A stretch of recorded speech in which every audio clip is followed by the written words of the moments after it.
Hello, this is Mr. Dugan. We will be covering Chapter 1, Lesson 1 today, Points, Lines, and Planes.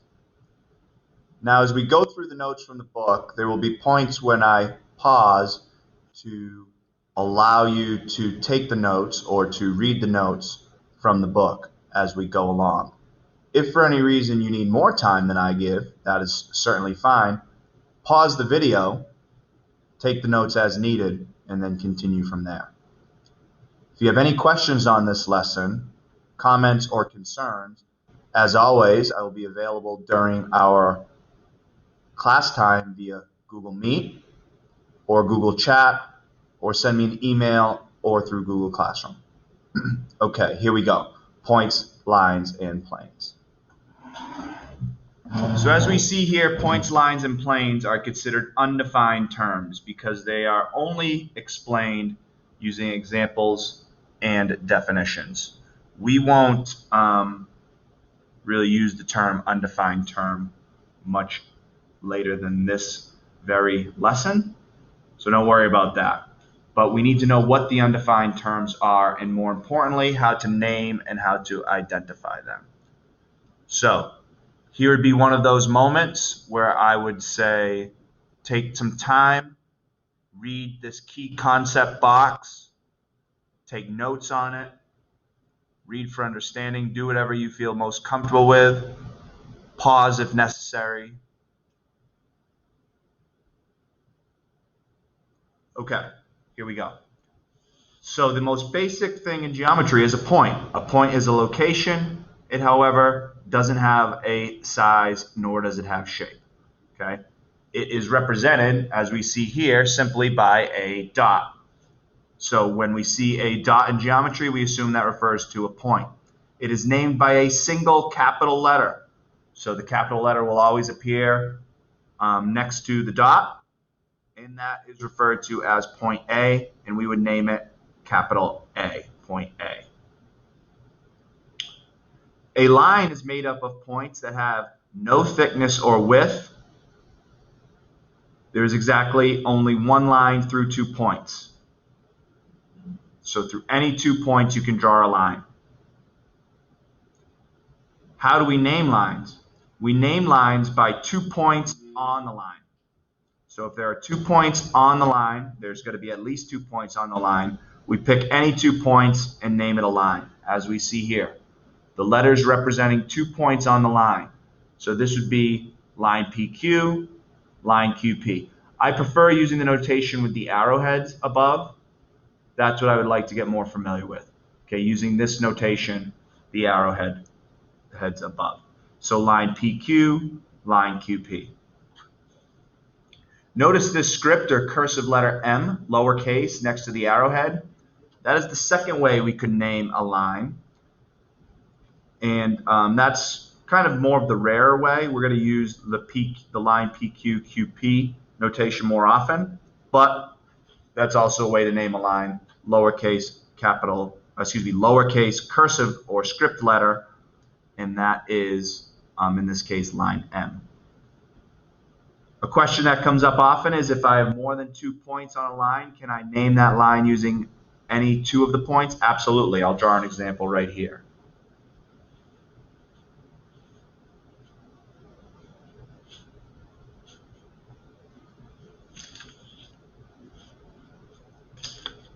As you see my example, there is a line that has 3 points on it, A, B, C. So how can I name that line? Could be AB, BA, CA lines. Notice again I'm using the arrowhead notation. AC, etc., etc. BC or CB would also work.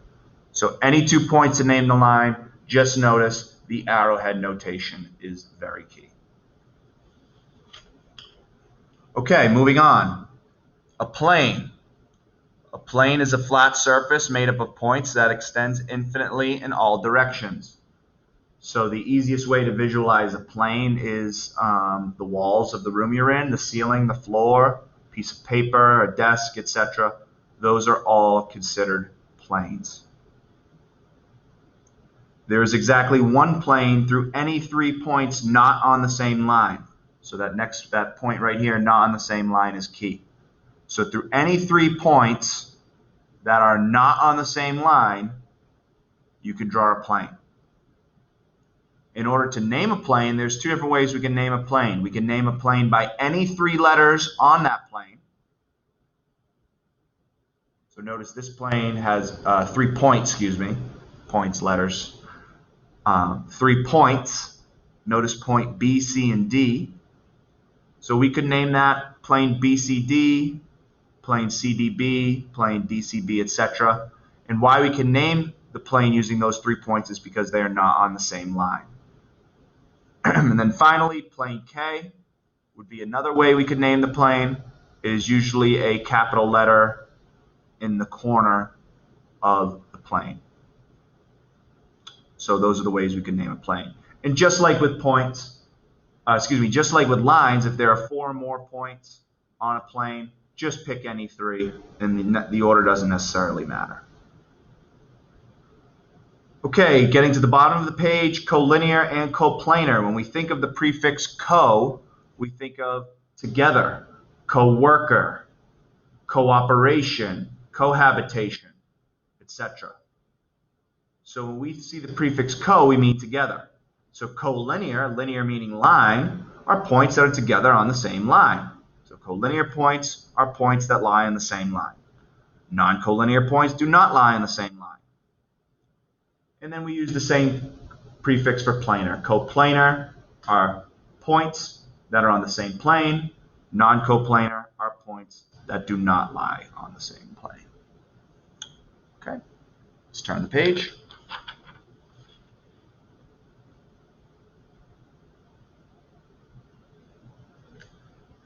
So if we quickly look at this example, a line containing point W, you see all the possibilities. Again, any 2 points we can name a line. So a line containing point W, WV, WX, WY, VX, YX, etc., etc.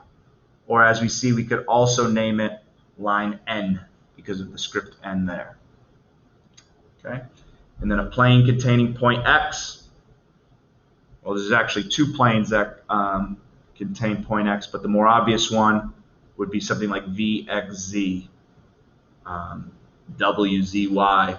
Notice all of these answers have Z because Z is not on the same line, right? In order to name a plane, we need 3 non-collinear points.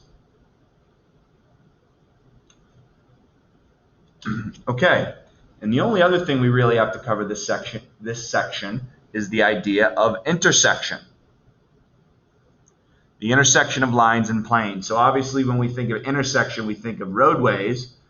And what an intersection is the point where 2 roadways come together. And obviously that's the same thing in geometry. The formal definition of intersection is 2 or more geometric figures that have points in common. If 2 lines were to intersect, their intersection is always a single point, as demonstrated and shown here. P represents the intersection of lines L and M. The intersection of 2 planes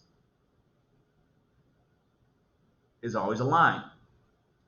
If you look at the room you're in, and if you look at where your floor intersects one of the walls, it's going to be a line. It's going to be a set of points. Or where your ceiling and wall intersect. So it's going to be a line. One thing looking forward to think about, what do we call it when lines or planes do not intersect? So think if you can come up with an answer there. You probably do know the answer.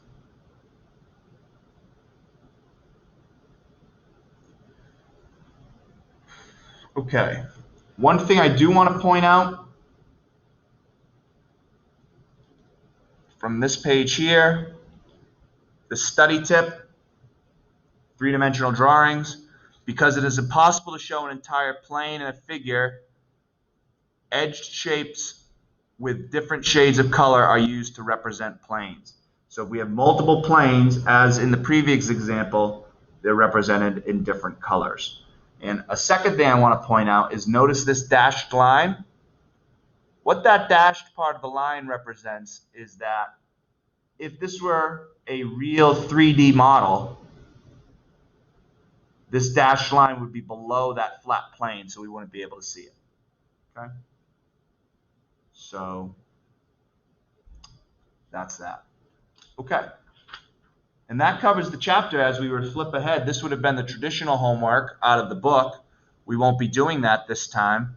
I would encourage everybody to get on ALEKS, do their ALEKS assignment for this section after reviewing these notes. And again, reach out with any questions, whether it be through Google Classroom, Google Meet, the chat room, or just sending an old-fashioned email. I hope everybody enjoys being back at school the best we can. Be well. Again, if you have questions, let me know. This is Mr. Dugan signing off. Section 1, Chapter 1, Points, Lines, Planes.